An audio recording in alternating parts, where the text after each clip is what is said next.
ship. With what? With ships. With what? With ships. How did we get to America? On ships, right? So did everybody on the earth go into slavery on ships? Who went into slavery on ships, brother? That's right. Crazy.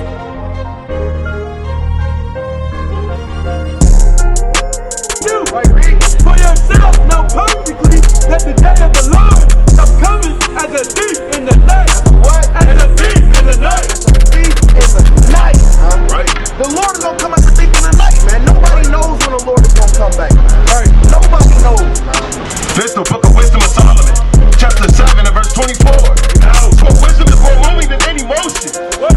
For wisdom is more moving than any motion. Right, the wisdom of the Lord, man, right, and the wisdom of life is more moving than any emotion, man, right? And that's what the Lord has given us to speak to our people, man, right? And that thing is gonna move you more than anything, man, right? It's gonna move you more than damn weed, right? It's gonna move you more than that damn Hennessy bottle, right? It's gonna sit there and move you more than damn Keisha, Letitia, right? And all these damn heathenistic women, man. Right. Oh, you're going crazy. Oh yeah. I asked you if Paul kept the law. Yeah. And you said he did but you said he did because he was an Israelite. Yeah, well, And then you said Cornelius wasn't an Israelite, so that's why he didn't keep the law. But we showed you he kept the law. Not only did he keep the law, he also was an Israelite.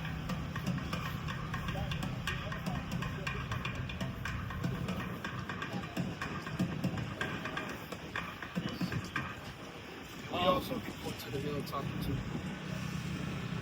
talks about in Colossians 2, starting at 18, it says, "Let no man beguile you of your reward in a voluntary humility and worshiping of angels and children into those things which he hath not seen, mainly puffed up by his fleshly mind."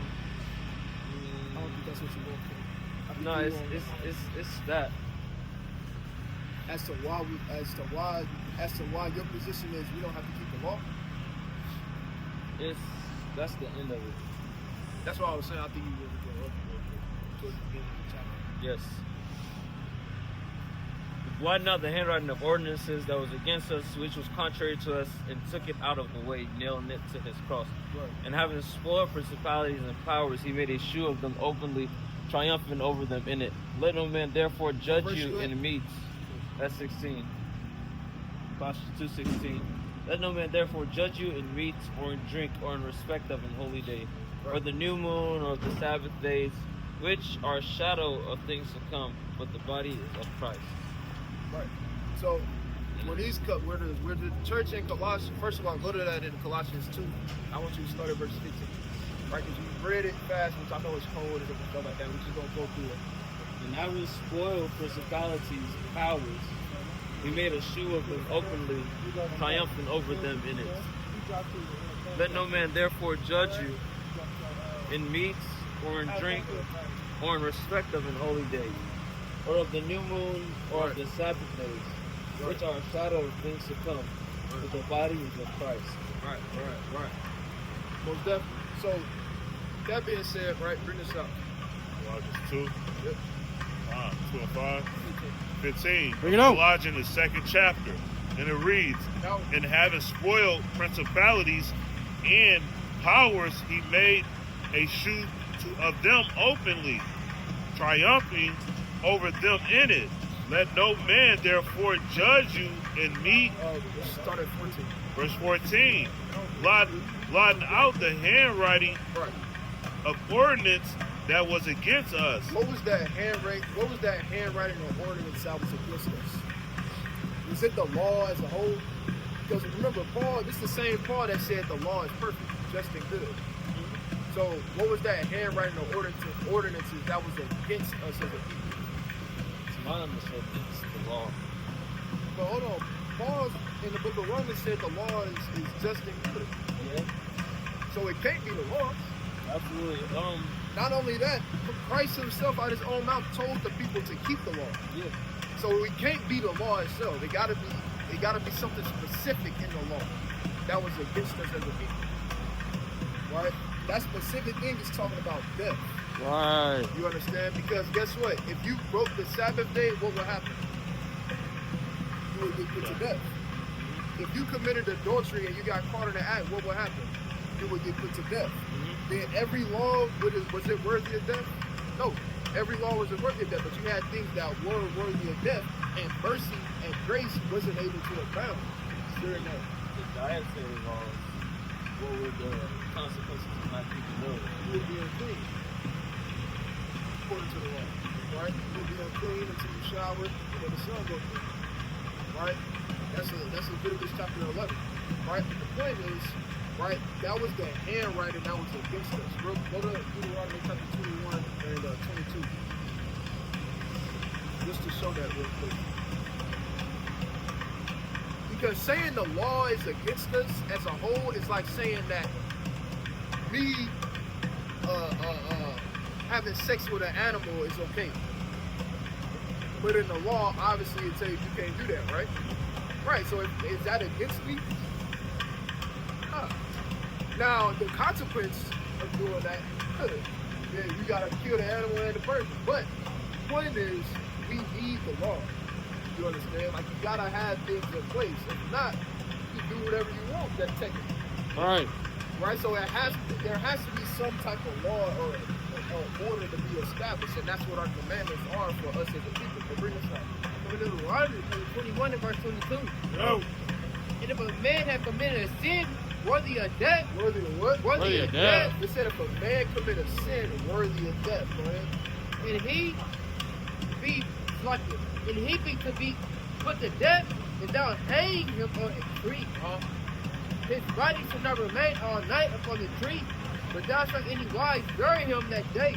Right, so the point is you had laws, you understand, that was worthy of death if you broke it. Right, so that was the ordinance that was against us. Now, in Colossus, what was going on? These are quote-unquote proselytes. These are people, you understand, who are coming into the faith. So with people that's coming to the faith, do you throw the whole law upon them? Or do you walk them through it like you read about in the book of Acts chapter 15? Let's read that. Go to Acts 15 and 21.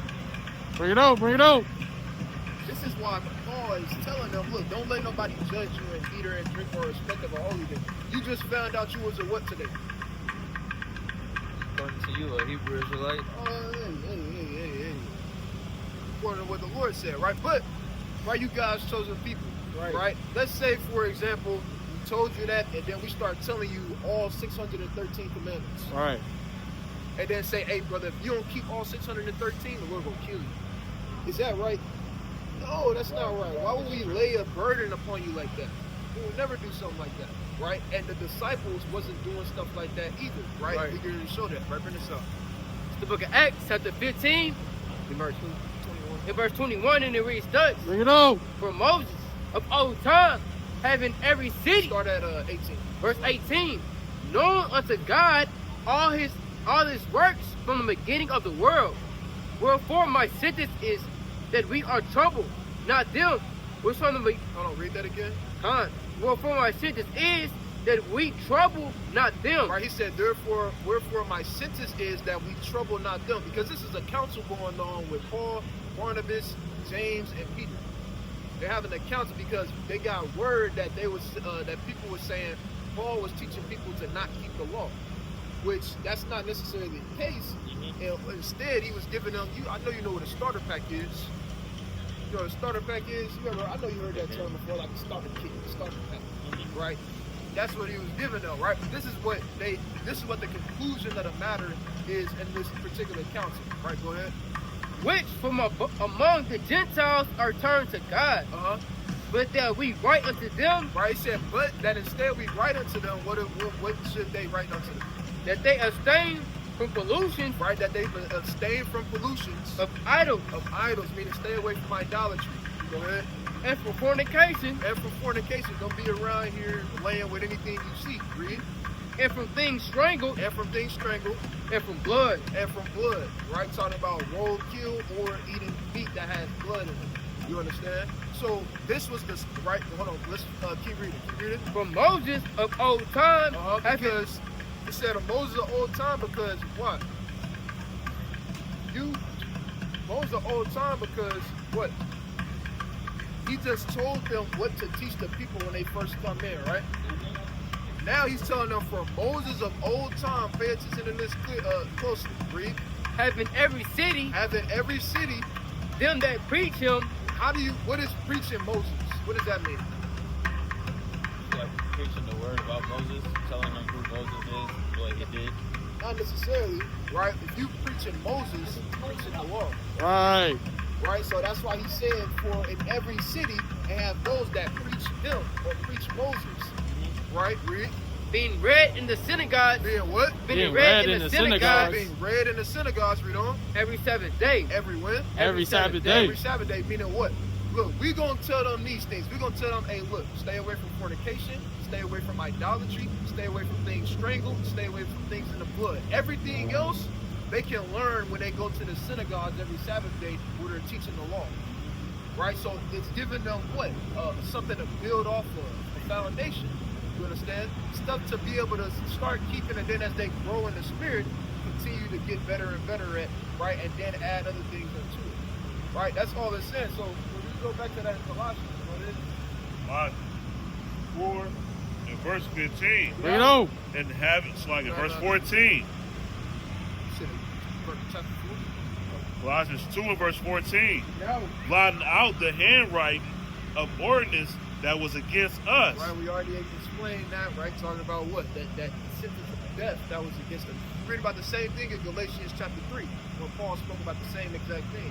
Go ahead. Which was contrary to us. And took it out of the way, nailing it to his cross. Right, nailing it to the cross. Because that's why we don't have to do a sacrifice of sin anymore. Right? He was that ultimate sacrifice, which I know we agree on. That doesn't mean you don't have to do nothing else, though. Right? The only reason, we spoke about this last night, the only reason we don't do other sacrifices like a peace offering or a free will offering is because we don't have a temple. Otherwise, we'd still be doing those different things. Right? But what did Christ take away? He took away that sacrifice for sin because he was that ultimate sacrifice. Right. Verse 15.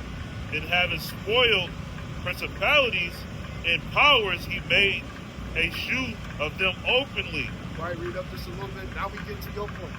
Go ahead. Verse 16. Openly triumphing over them in it.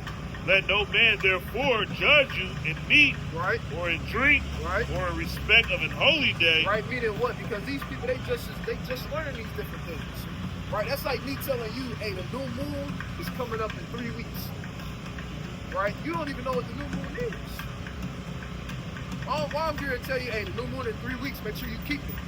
And you just found out you was an Israelite. Right? Hell, barely you think you gotta keep the law. No, we gotta build, you gotta get built up first. Right? You gotta go to the basic things. Right? So Paul is still letting these newcomers know, hey, look, don't let them try to get on you for not doing ABC. Hey, worry about the basics first. Then you'll get to those other different things later. Let's finish that. Or of the new moon, or of the Sabbath days. Right, go ahead. Which are a shadow of things to come. It said, which are a shadow of things to come, meaning what? Meaning, hey, you'll get there later. Right? And everything else will be established perfectly. You understand when our king comes back. Go ahead. But the body of... Let's sit on that. Right? So that's not Paul telling them you don't have to keep the law. In context, what is it? It's just saying what? Hey, you build yourself up. And we just read in Acts chapter 15 what the conclusion of that council was, what they said what? They said, but instead we will write unto them. Isn't this a letter? Didn't Paul basically write unto them what they said in Acts chapter 15? Right, so that's all he's doing. He's not telling them they don't have to keep the law. Right, so we just gotta make sure we keep everything in context. Right, when it comes to Paul's letters. Right, because Paul is really to understand Paul's letters, you need two things. Well, three things. You need a bunch of stuff, but and I'm not talking about you specifically, I'm just talking about in general. But a couple of things majorly that you need is obviously to try to get a good understanding of the word, which you get by getting closer to the Most High and walking in his ways, right? But also you need to read the Old Testament, because Paul a lot of times is quoting the Old Testament, verbatim almost. Also, you gotta do what? If you get to a point to where you feel like Paul is telling you not to do something or to do something, all you gotta do is go to what Christ said. So how is Christ at one point saying and telling the people, hey, make sure you keep the commandments, and then on another end, Paul allegedly is saying you don't gotta keep it? Isn't that a contradiction? Right. So if Christ told us to keep the commandments, what we gotta do? Right. Bro. Read that in the book of Luke chapter 10 and verse 21. All right, last one. I know you called. Last one that you go. We appreciate you too, brother, for even giving us the time. You've been out here getting the words of the Lord. That's real respect. Clap it up for the brother, matter of fact. Brother learned he was an Israelite. I'm for real. Brother learned he was an Israelite, man, and he gonna go home and do his own research. That's all we ask for at the end of the day. That's all we ask, man. Luke 10, verse number 31. Bring it on. 21. Matter of fact, start at 24. 24. For I tell you that many prophets and kings have desired to see those things which ye see, Right? and have not seen them. Have not what? And have not seen them. Brother, we got a lot of stuff going on throughout the four corners of the earth that our forefathers was rejoicing. Like all these different things and upwards of the people going on, this pestilence, prophecy coming to pass, World War III is on the rise. Our forefathers wish they seen these different things. You seeing them. Now it's just about what you gonna do with them. Seeing the things, seeing these prophecies coming to pass, you gotta live according to those different things. Meaning what? If you know you believe we in the end days, right? So what should we be doing, understanding that we in the end days? Be watchful. Right? That is true. You gotta be watchful, but you can be watchful and be wicked. Right. I'm not saying you, but just saying being watchful, dude. That is a part of it, right? But we gotta make sure that we marking the perfect man, so to speak. You understand? We gotta mark the perfect man. Who's that perfect man? Who the world calls Jesus Christ. And what did he do? He kept the commandments and walked in the will of the Father. So that's what we gotta do as well, right? All right, King. What's your name, brother? Moniolua. Who? Moniolua. Manua. Moniolua. Moniolua. Olua. Olua. There we go. All praise. You like this brother I know named Malachi. Right? He a mighty brother, right? But all praise, King. Right? Be safe while you out here, King, all right? You too. All praise to the Most High. Right? Malachi all the right? So, keep reading on that. Have not seen them, and to hear those things which ye hear, and have not heard them. Right? Our forefathers wish they could see the different things going on. They wish somebody like Trump had came in office or became emperor, whatever they said during their time period. All right? They will be rejoicing, man, understanding that the time is coming now, man. Seeing these different prophecies coming back. Matter of fact, jump up to verse 21. 21 of Luke, The Lord may be chapter pardoned.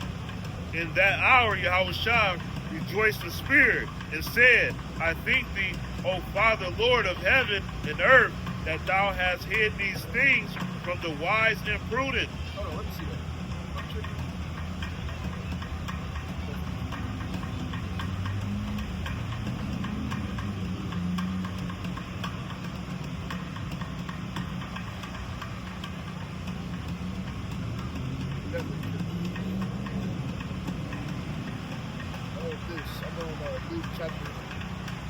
Luke chapter 10.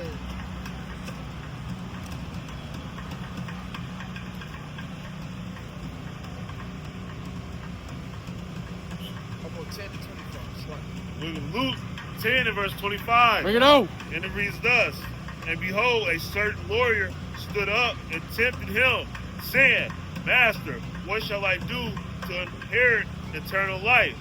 And he said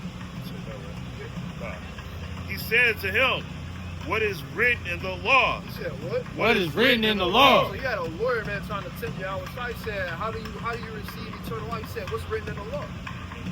Read. How readest thou? And he answered and said, Thou shalt love the Lord thy God. Right, take a flyer, sister. Right, you gotta read a little bit louder. And he said, he answered and said, Thou shalt love the Lord thy God with all thy heart, with all thy soul, and with all thy strength, and with all thy mind, right, as thy neighbor as thyself. And he said unto him, Thou hast answered right. Thou hast what? Thou hast answered right. So why do people get mad at us when we say keep these laws and commandments? When Christ out his own mouth, he said, hey, you answer right. Why they get mad at us? All we doing is saying what Christ said. Right. He said, thou hast answered right. Read. Do like it. This do, and thou shalt live. And thou shalt what? And thou shalt live. That's plain, man. That's in red letters, man. Right? People, they call, the Christians are a walking contradiction. Walking contradiction, man. Calling yourself a Christian, which means to be Christ-like, but don't act like Christ, man. Right? Give me that in Psalm chapter 37. Right? Psalm 37. Then I want a couple precepts going in the hell, and then It's the book of Psalms, chapter 37, and verse number 37, and it reads thus. Bring it on! Mark that perfect man. read that again. God, it says, mark the perfect man. Christ said, mark the perfect man. Right? Mark him. Right? They love Christ so much, but with everything in their power, try not to be like him. It's off. They try so hard to not be like Christ. Christ kept the law. They say, oh, he died, so we don't got to keep it no more. What? See that? Madness. Even though his disciples were still keeping the law even after he died. After. Paul gave a sacrifice after he died, man. What did he do when he swore in his hand, man? After he completed his vow, when he went to Jerusalem, what did they say? They said, "Hey, go and do this." You understand? And complete your vow. And when you complete your vow, what you gotta do? You gotta bring two pigeons, total doves. Paraphrasing. You understand? Right? And for what? For offering unto the Lord. Right? Read about that in the book of Acts. And they was keeping the feast days. Right? Paul, go to Acts 18 and 18 real quick. Because some people, they'll say the account when the disciples, they made him complete his vow and shave his head and go give a sacrifice. They say that they made him do that. Right? What they don't understand is Paul was doing that even before you get to that. I believe that's Acts chapter 21. Even before that, Paul was already doing this. Right? Bring this up. Right. The book of Acts 18 and verse 18. Bring it on. When Paul, after this, tarried there yet a good while, and then took his leave of the brethren, and sailed thence to Syria, and when him Priscilla and Aquila, having shorn his head. Having what? Having shorn his head. Having shorn his head. What does that mean? Right? He's here to tell you, read. What? In Syria, for he had a vow. For he had a what? For he had a vow. So Paul was doing this even before the disciples told him to do so in front of the Jews. So you can't say, oh no, the only reason he did that was to show that he was already, because it was a big thing, because people thought he didn't keep the law. That is true. But he was doing that even before they instructed him to do so. He was already doing this. Right? And we know that if you do that, then what? Hey, you go and you give your offering. That's like you tell you in the law to do. Right? Plus, go to 1 Corinthians 11 and 1.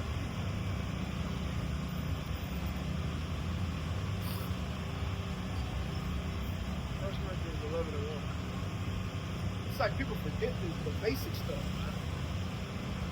1 Corinthians 11 and verse number 1. Bring it on. And it reads, be ye followers of me, even as I also am of Christ. Am of who? Of Christ. Right? No Christian would say that Christ didn't keep the law.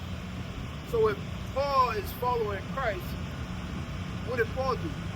He kept the law. And if Paul is telling the people that he over to follow me, like I follow Christ, then what are they doing? He instructed them to keep the law. Right? It's not rocket science, man.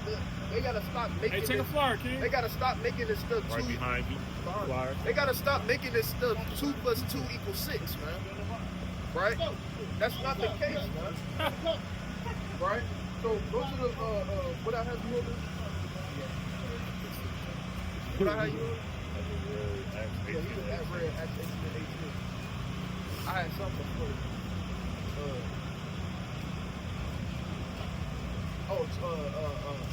Psalms 37 and 37. book of Psalms, 37, in verse number 37. Bring it on.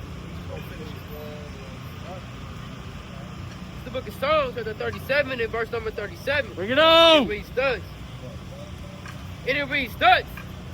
Court the perfect man, and behold the upright. And do what? And behold the upright. Go ahead. For the end of that man is peace. Is what? Is peace. But they want to do the opposite of that, man. They don't want to mark the perfect man. They don't want to see the one that's upholding righteousness. Right. Right? But instead, all they doing is fulfilling Isaiah chapter 5 and 20, where they say you put light for darkness and darkness for light, bro. Right. They get mad at people for saying, hey, keep the law, statutes, and commandments, and have faith on Yahweh while Yahweh shot. They say, oh, right, the law. They act like the law got cooties or something, man. Right. God damn. It's just so frustrating because it's like, how do you?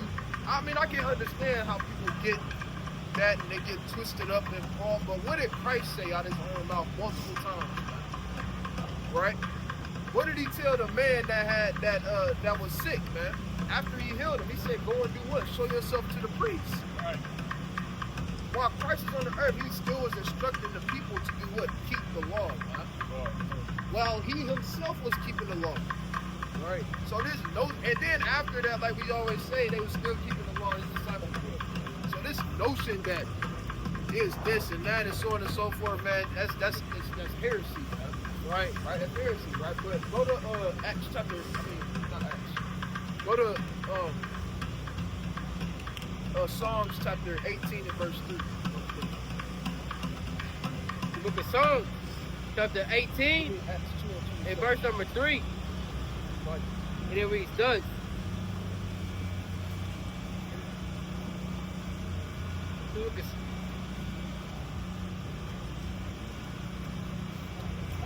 The book of Psalms, chapter 18, and verse number 3, and it reads thus. Bring it on. I will call upon the Lord, who is worthy to be praised. Right, I will call upon the Lord, who is worthy to be praised. Go ahead. So shall I be safe from my enemies. Read. The sorrows of death compass me. This said the sorrows of death compass me. What else compass me? And the floods of the ungodly man made me afraid. Read. The sorrows of hell. The sorrows of what? The sorrows of hell compass me about. It said the sorrows of hell compass me about. Is the sorrows of hell Now, this is David speaking, but he's really prophesying about what the world calls Jesus Christ. You understand? That's really what he's talking about, right? He's literally prophesying. But even if you want to keep it and say that's David, you understand, talking about himself. When did David go to hell? Right. According to what they think, hell is. Right? Like the brother was talking about earlier, hell is just simply either the grave or a lower state. Right. That's what hell is, the grave or a lower state, huh? Read on. Read on, it says, the sorrows of hell compass me about. The snares of death prevented me. In my distress, I called upon the Lord, and cried unto my God. Read up a little bit. Like a little bit louder. God, in my distress, I called upon the Lord, and cried unto my God. He heard my voice out of his temple. Right. And my cry came before him, even unto his ears. Read. Then the earth shook. Then the what? Then the earth shook. Read. And trembled. The foundations also of the hills moved and were shaken because he was wrong. Right, you read about that same thing in the book of Matthew chapter 28. Well, what happened when Christ was on the cross, and before he died, what happened? He gave a great shout. Right, and what happened? The ground shook. Right, that's how you know he's prophesying about Yahweh Shai in this context. But the point is, when was David in hell? Right? Bring this up. Book of Acts 2 and verse 27. Bring it on. Because thou would not leave. Let's start at 26. Verse 26. No. Therefore did my heart rejoice, and my tongue was glad. Moreover, also my flesh shall rest in hope, because thou wilt not leave my soul in hell. Hold on. Did Christ's soul, or was David's soul in hell? You mean to tell me David's soul, or Christ himself's soul was in hell? And he had to kind of psych himself up to know that that the Most High God wasn't going to leave his soul in hell? No, that's not what that's talking about. It's not talking about a place under the earth where a bunch of people down sitting there screaming continually and getting poked in the ass. Damn. Read. No diddy. Leave my soul in hell, neither will thou suffer thy Holy One Who's the Holy One? Yahweh Shah, the righteous. Read to what? to see corruption. See corruption, meaning what? It's showing you that hell is talking about what? Grave. To see corruption, because why? His body was only in the ground for what? 3 days and 3 nights. So his body never what? Seen corruption. You understand? And let you know that what? It's not talking about down the fiery place and a bunch of madness going on down there. Right? I understand why people believe it, dude. You understand? It ain't down too super duper fragilistic espialidocious or whatever case may be, you know, far fetched. But according to the words of the Lord, man, hell is the grave and the lowest state of mind. Right? The lowest state of mind. Right. Right? So like the brother brought out earlier, man. I appreciate that. Now I know what hell is. All praise to the Most High.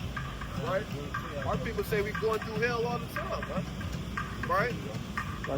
Hey, and that's how you know, even David was saying stuff like that. Even though he was prophesied, but he liked the songs of death come back to me about, the songs of hell come back to me about. They say I'm going through hell. All right. Guess what? We say the same stuff even now today. Right?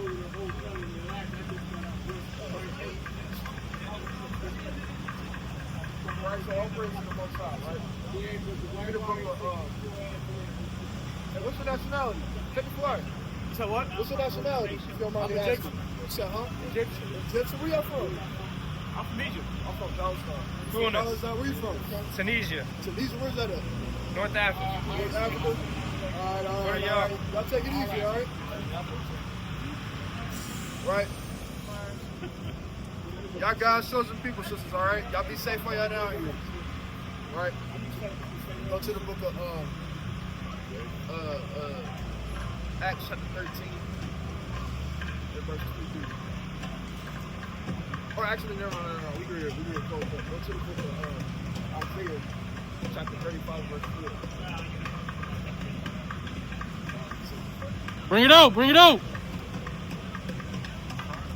Book of Isaiah, chapter 35, and verse number 4, and it reads thus. Bring it out. Say to them that are of a fearful heart, be strong. What? Be strong. What? Be strong. Read. Fear not. Do what? Fear not. Read. Behold, your God will come with vengeance. With what? With vengeance. Read. Even God with a recompense. He will come and save you. Right. That. Come there, solo. Come there, solo. Come there, solo. Come there, solo. Come there, solo. Come there, solo. With ship! With what? With ship! With what? With ship! How did we get to America? On ships, right? So did everybody on the earth go into slavery on ships? Who went into slavery on ships, brother? That's right. Crazy.